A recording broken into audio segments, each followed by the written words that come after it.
આપણા સમાજમાં કોઈ પણ પ્રકારની સમસ્યા હોય, જ્યારે આ સમસ્યાના નિવારણ માટેની કોઈ પણ વ્યક્તિ ક્યારેય સૂચન કરે એટલે લોકો કહે છે કે એમાં આપણાથી કાંઈ થઈ શકે નહીં. જ્યારે આપ ફાટ્યું છે ત્યાં થીગડું ક્યાં દેવું. પર્યાવરણની સમસ્યા પણ આજે વૈશ્વિક દૃષ્ટિએ ગ્લોબલ વોર્મિંગ સહિત ખૂબ મોટી સમસ્યા છે.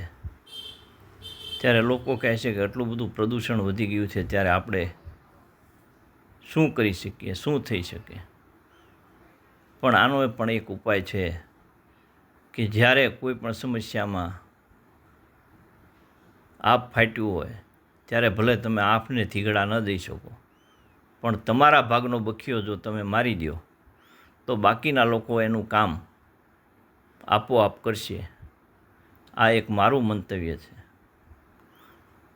તમે એક ડગલું આગળ વધો, કુદરત એની મેળે 1000 ડગલા આગળ વધશે. તમે એક પહેલ કરો, કુદરત એની મેળે તમારી પહેલને આગળ વધારશે.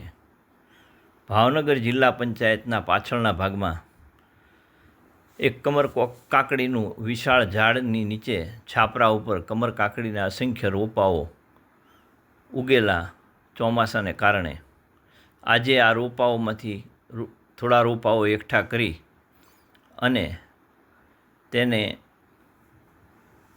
પ્લાસ્ટિકની બેગમાં ટ્રાન્સફર કરવા માટે લીધા.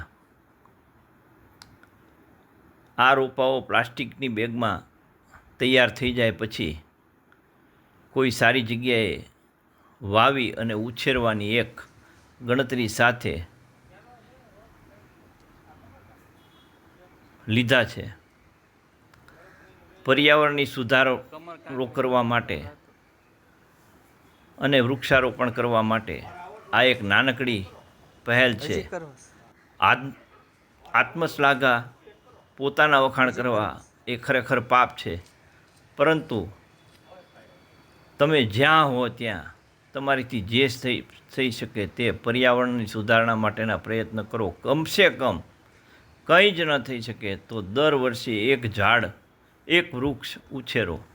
એ પણ ન થઈ શકે તો તમારા ઘરે જ્યારે પણ તમે કોઈ ફળ લાવો ત્યારે આવા ફળોના બીને કચરામાં ન નાખી દેતા, એકઠા કરી અને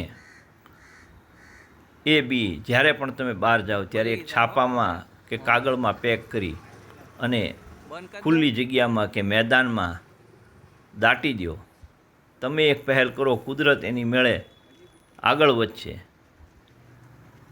તમારા જીવનમાં એક નિર્ધાર કરો કે તમે અને તમારા મિત્રો, ફેમિલી, તમે અહીંથી આ પૃથ્વી ઉપરથી અંતિમ વિદાય લ્યો ત્યારે જેટલું લાકડું વાપરવાના છો એટલું લાકડું આ પૃથ્વીને આપીને જાઓ.